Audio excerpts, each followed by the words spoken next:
I keep waiting to report good Star Wars news. I swear, I just don't always want to report bad news or news that will rile people up. We need more leaks for filming of Star Wars projects.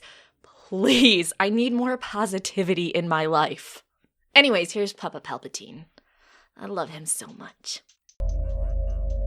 You're fulfilling your destiny. So I've been covering how the lies of the sequel trilogy have slowly been coming out post it being done, and how half-assed Disney really did it, which is so disappointing on so many levels. But hey, I have some more interviews that show that they did not give a shit with planning the sequel trilogy. So here's the next thing that came out that they half-assed. You may remember the montage at the end of Rise of Skywalker where it showed the First Order being defeated and the different areas being liberated.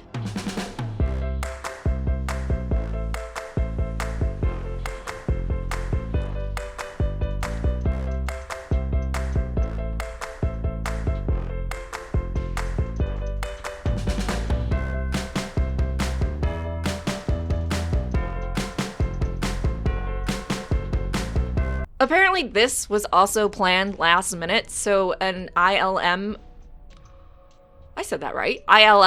artist, James Klein, said this on his Instagram. Part of a quick montage at the end of The Rise of Skywalker. Fun building Bespin under pressure. Only had a day to work this out because it was late in the production and we were all under the gun. Note, scale of Star Destroyer is way off.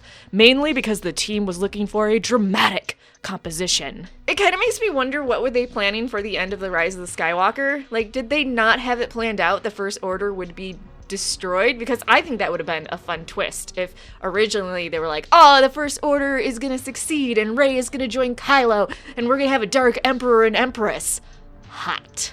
It just seems weird that last minute they decided to add in these scenes of, oh, the First Order is destroyed. JJ, do you just pull shit out of your ass and then decide, yeah, I'm gonna go with that. But JJ, the film will be released tomorrow. I don't give a fuck. You're gonna stay all night in the fucking studio and make this happen. Also, do you like how they didn't make the scaling accurate? I don't know if anyone is familiar with this, but there's a common joke that JJ understands principles of scaling and things in space and how they should look and sound, and he just doesn't give a shit because drama. I love Star Wars so much, and the more interviews that come out from people that worked on the sequel trilogy of just how hodgepodged it was together, it's just so disappointing. It's like Disney fucked us without lube, and they didn't even buy us dinner first. Please buy me a Long Island. Maybe 2. On some good Star Wars news, though, if you want to check out the concept artist's Instagram page, he has lots of concept art that is so good. I love some of the initial designs for Mud Troopers, just insanely sexy. Okay, let's move on to the next thing. This is just, it's going downhill. So the Cara Dune Funko Pop, yeah, they've stopped manufacturing that. So get your Cara Dune Funko Pops while you can. I think they're going for like $200 on Amazon, so I guess you can spend that stimulus money on a Cara Dune figure.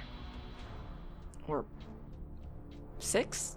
So since Funko Pop is no longer going to be manufacturing Cara Dune Funko Pops, I think it's really important that Funko Pop discontinues any Funko that has a character that was played by an actor or actress that became problematic or Twitter decided they didn't like, okay? We need to be fair here, Funko, so I want to make sure that you're getting all of those off of the market, okay? We gotta be fair here. We just can't pick and choose who we bury. In fact, if you want, I can make up a list of all the Funko Pops you should discontinue and stop manufacturing because the actor or actress did something that someone on the internet didn't like.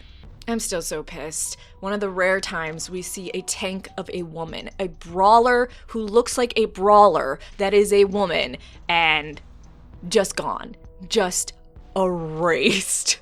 Like, it's the character that was canceled, right? Not the actress. You can still have the character. Anyways, here is what was said. Unfortunately, we're sorry to report that the manufacturer has notified us that we will not be receiving any additional shipments of the Star Wars The Mandalorian Cara Dune Pop vinyl figure. You ordered because they have discontinued production of this item. No additional information was provided to us by the manufacturer as to why this occurred. Sadly, that means we will not be able to ship it to you and have cancelled it from your order.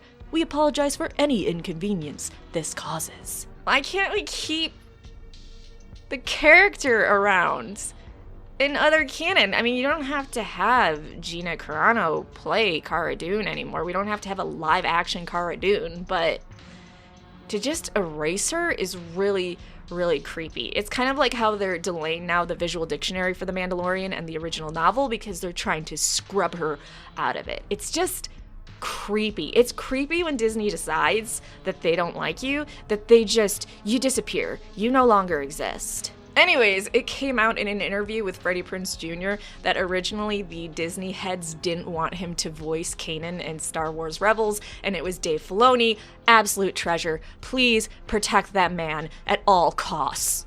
Who wanted and pushed for Freddie to voice Kanan. And the funny thing is there was a reveal to the execs that, oh, Maul is going to kill Kanan at the end of season 2. And they went, no.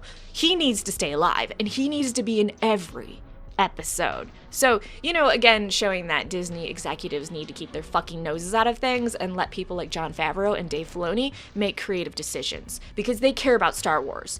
They don't care about just the money, which is fine if you're a Disney executive and you just care about money. That's great. That's your job. But don't fuck over Star Wars properties because of your fucking greed. It's shocking when you put people in charge that actually love what they're working on. We get really good stories. Who would have thunk? Okay, so I'm just crossing my fingers we start to get more positive Star Wars news, more information on the live-action Disney Plus Star Wars shows that they're planning in the future. I'd love to see more on the Book of Boba Fett, what they're doing for season 3 of The Mandalorian, the live-action Ahsoka series. There's so many rumors that we're getting live-action Thrawn and Ezra, and they might get their own show. So there's a lot of cool stuff going on. I'm also really enjoying the High Republic stuff. So I don't want you to watch my videos and think, oh my gosh, Star Wars is just a train wreck. Well, okay, it's a little bit of a train wreck, but it's a fun train wreck. Also, you can't look away when seeing a train wreck.